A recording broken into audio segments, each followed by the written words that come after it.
Pickled Italian eggplant. This is a great one. Maybe it rekindles memories from when you were a kid. Maybe you had a family member who used to make it. Either way, I know you're going to love this one. I'm going to show you how to make it right now. You'll begin by peeling all of your eggplant and cutting off the ends to get that little hard part off the end. And it makes it easier to peel it as well. I have 3 large eggplants that are peeled. I'm going to cut these pieces into approximately 1-inch thick slices and then into strips that are roughly a 1/4 inch thick. It doesn't have to be exact at all. You could also do this with a mandolin and get it even thinner, but it's fine like this. Now, you're going to use a colander and a bowl with a big lip. And you're going to lay your eggplant in the colander and you're going to put a hefty amount of salt. I used kosher salt on each level. So basically it's 1 inch of eggplant, salt, 1 inch of eggplant, salt. And just keep doing that. Work your way up all the way to the top. And you have a big colander like that filled with eggplant and salt. Take a plate, a heavy plate, and some tomato cans, tuna cans. All right, so that process was just cutting them into strips and salting a ton. The salt's going to take a lot of the water out of the eggplant. The weight of these tomato cans is going to push the water through. It's all going to go into the bottom right here. Depending on how much eggplant you use, keep a lip in your plate to catch the water, because you'll be surprised how much water comes out. So it's the same principle how you salt for eggplant parmesan. A lot of people don't salt for eggplant parm. For this recipe, pickled eggplant, marinated eggplant, you want to take a lot of the water out. The thickness is going to be reduced, and that's going to allow it then to get pickled with the vinegar and the oil. While the eggplant salting, let's prepare the other ingredients. So it's parsley, and chop it and give it a mince, and then get it in a bowl. Take garlic, only a couple cloves you need. Garlic is going to be really strong in this. And just with the back of your knife, hit it once and remove the skin, and then give it a slice, and then a mince. And put that garlic into a bowl as well and off to the side. So here's cherry peppers, whole cherry peppers, and chopped cherry peppers, which is Cento's hoagie spread. To make it easier, I'm just using the chopped already. They're the exact same product, so if you decide to buy one or the other. And then here's all those ingredients. So it's been about 3 hours.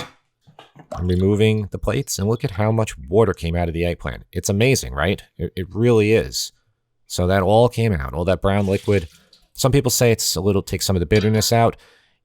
Not so sure about that. It definitely takes the water out.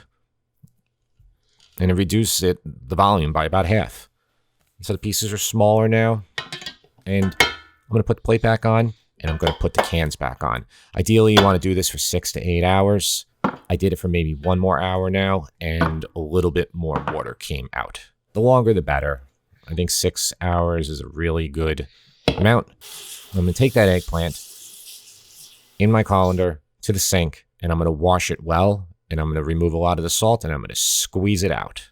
Don't worry, you're not putting water back into it. You're just getting rid of a lot of the salt. Boil 4 cups of water, 2 cups of vinegar. It's just a 2-to-1 ratio of water to vinegar.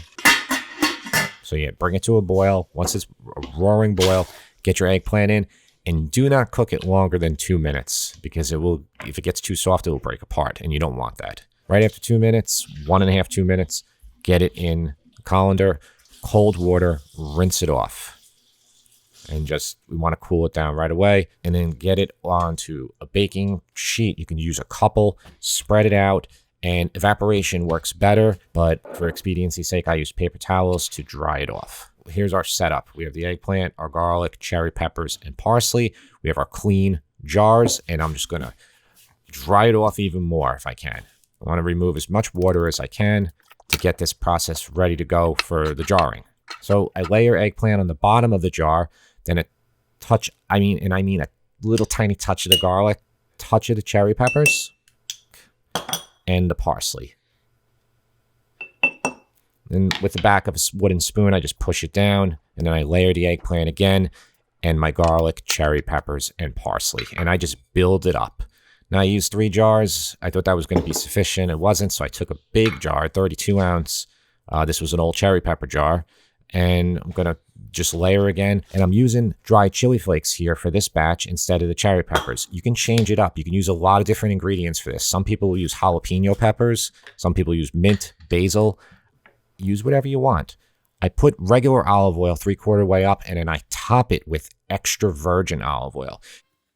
So that's how you make pickled marinated eggplant, whatever you want to call it. You'll see in certain Italian specialty stores, it'll be, sometimes it'll say pickled eggplant, sometimes it'll say marinated eggplant. Cento, which is really a big popular brand in the northeast of America, they sell it normally in a little jar. They do have a bigger jar of it. Asti, Victoria. But normally I see the Cento one, and I never buy it. It's too small. It's too much money for what you get. And here, this is a Cento cherry peppers. But we got that, we got this, and this one. Basically 4 16-ounce jars of pickled eggplant. Took 3 large eggplant, tiny bit of garlic. You know, you put an olive oil in here, but you can reuse this olive oil too. So, you know, you can use it for salads and stuff like that. This goes really well on crusty Italian bread. Make sure that you leave this in the fridge for about a week for it to have really good flavor. You can eat it right now if you want, but it will pickle and get better and more flavorful over the next week. Sometimes people will say, you know, with this, you gotta be careful with botulism and stuff when it gets too long in the fridge. So that's something to keep in mind too. I'm not gonna give you exact advice on this, though think about it. When you open up a jar of any of this stuff from the supermarket, you know, sometimes people leave it in the fridge for months. But what I recommend you do is when you take it out and it gets low, the oil level gets low, just top it back off with oil. And that's it.